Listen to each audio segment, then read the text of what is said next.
You're listening to the Otis Jiry channel.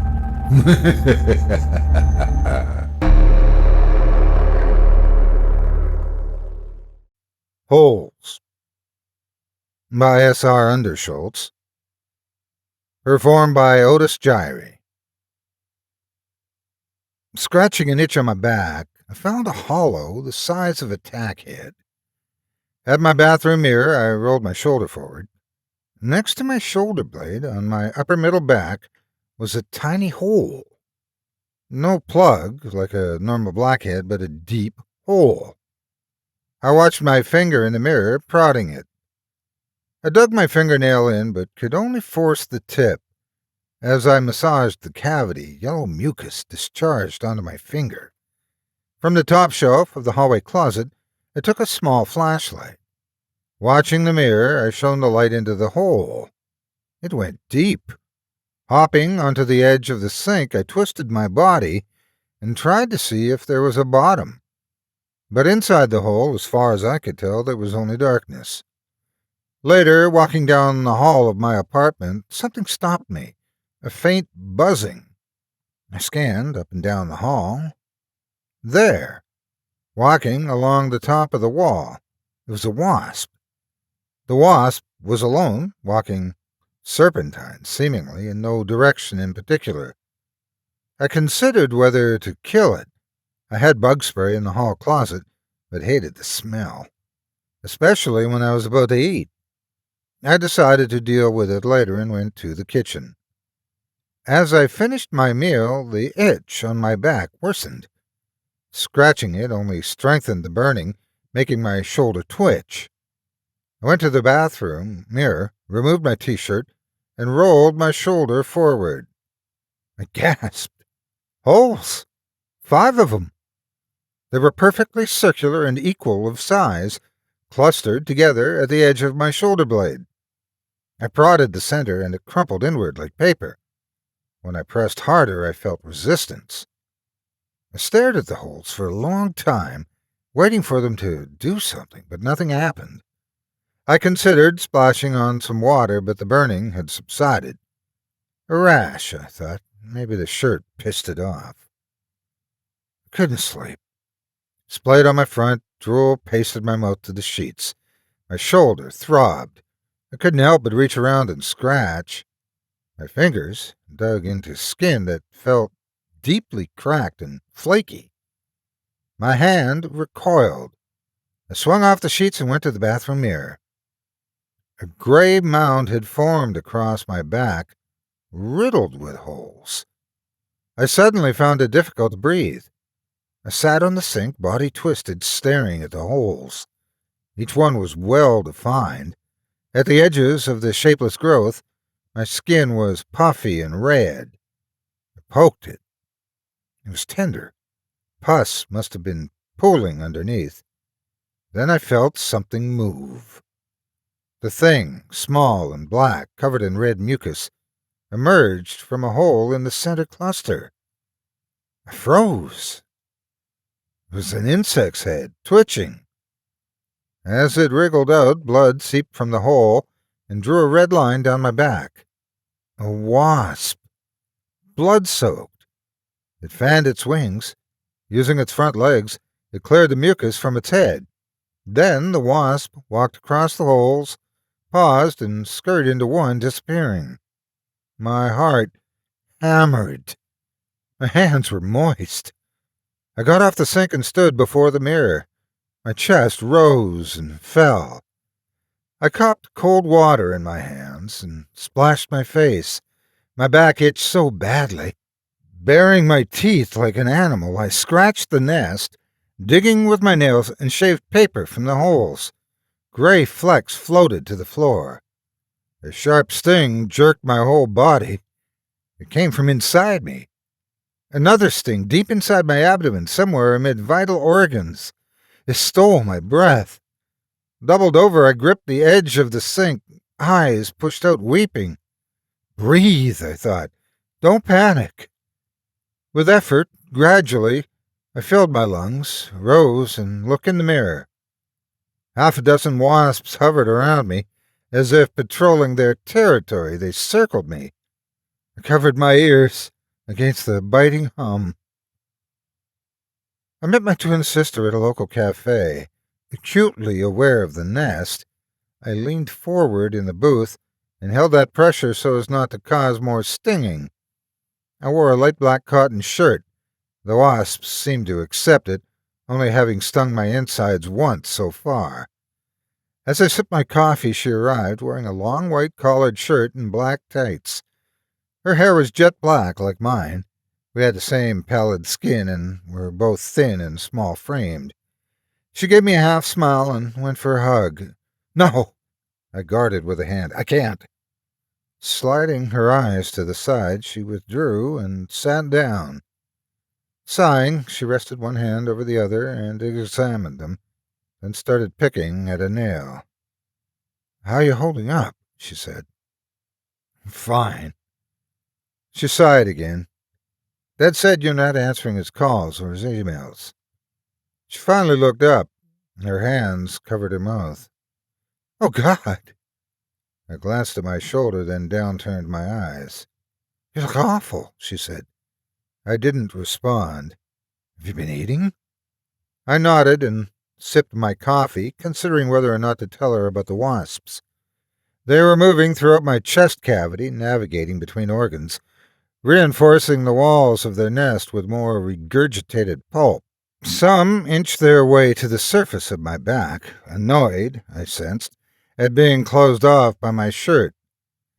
"I need you to do something for me," I said in a weak voice. My sister shook her head. "No way." "What?" I said. "I'm not talking to Dad for you." A wasp nudged the inside of my shirt. Over my shoulder I saw a moving lump. "What's wrong?" she asked. "Nothing." I clasped my hand over the hump. A sharp sting made me wince, my eyes shut. "Nothing? I'm fine. I've just got a rash on my back. It itches."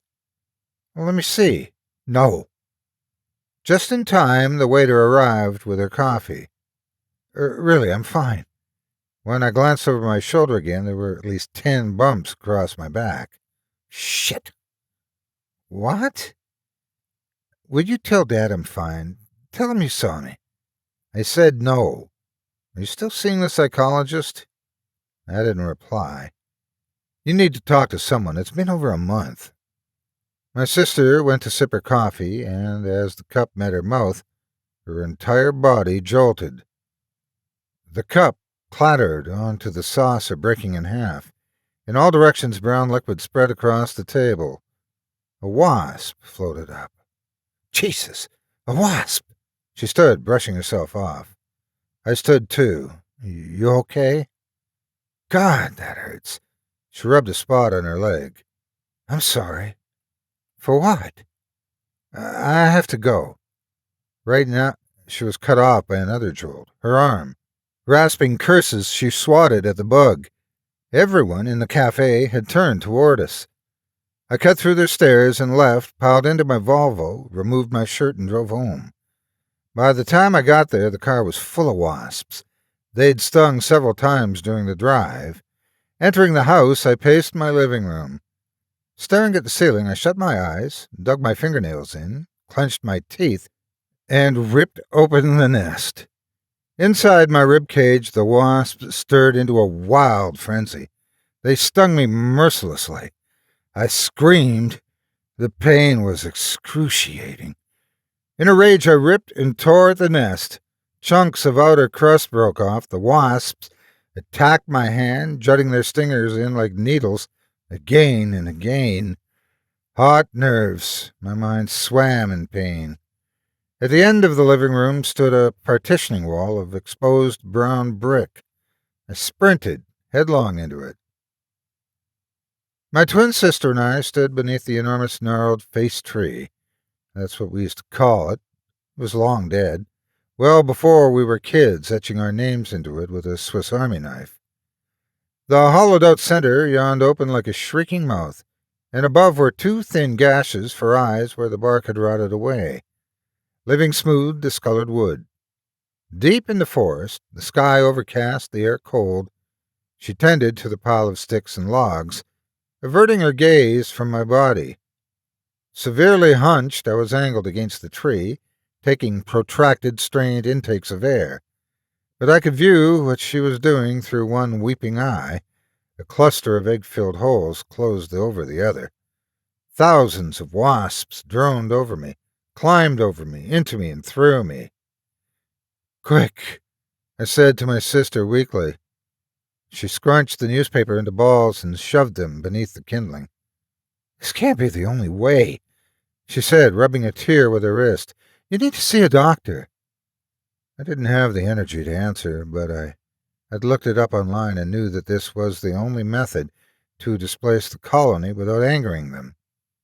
My body was a raw husk of throbbing pain, my skin a seeping landscape of welts. Another round of stinging would kill me. She lit the fire. When it grew strong enough, she piled on the dry leaves and grass she'd collected, and smoke began to billow. Using a picnic blanket, she fanned the smoke towards me. The wasps stirred. As they scurried to the surface of my body, I wondered whether I could survive without them. Some must have dislodged from deep within my viscera, because they emerged from the holes sticky with pink mucus. As my body emptied of the bugs like fluid aspirated from a painful cyst, I felt tremendous relief. I was suddenly lighter. A crack echoed throughout the woods as I straightened my back. It was the nest breaking. I could breathe normally again. I'm alive, I thought. Now all I have to do is get this dead nest removed. A scream severed my thoughts and sent my flesh crawling. I turned toward the noise. No! My sister! She was running from a flying mass. The wasps were descending upon her. I ran toward her, yelling. The black mass enveloped her. She stopped running, beating at them, screaming maniacally. "Get away from her!" I cried, but my voice was lost in a deafening hum so loud it seemed to vibrate the earth. Every trace of my sister was gone. In her place, an oblong vortex of black swirled viciously. As I approached, I beat at them with my hands, crying for my sister. Oddly, they weren't stinging me. No matter how hard I swatted, forcing myself towards the center of the vortex, the wasps wouldn't attack me. When I reached into the center of the flurry, I felt something hard. A shoulder, then an arm. "Get away from her!" I screamed. The volume of the buzzing weakened. The wasps were gradually dissipating, and the shape of my sister was revealed. She lay in my arms. The last few bugs rose from her body, and what they left behind sent me into shock. They had gorged on her. Her clothes, her hair, her skin. The wasps had devoured it all. Chunks of flesh were gouged out. The sockets of her eyes had been hollowed through. Wailing, I held my face against the wreckage. My tears leaked into her, my mind split into pieces. Now, a safe distance from the smoke, the wasps returned to their nest, landing on me and wriggling into their holes. "No," I said, whimpering. "Oh, please, God, no." Indifferent, the colony regurgitated her soft tissue and used it to repair cracks in the nest. Thank you so much for taking time out of your day to listen to this story in its entirety. If you enjoy what you hear and what I do and would like to support me and my efforts, visit my Patreon page at patreon.com/Otis Jiry. If you haven't yet, please hit the like button and subscribe today, and share this video with everyone on your social media. It helps more than you could ever imagine. Again, thank you for listening and have a great day. God bless you.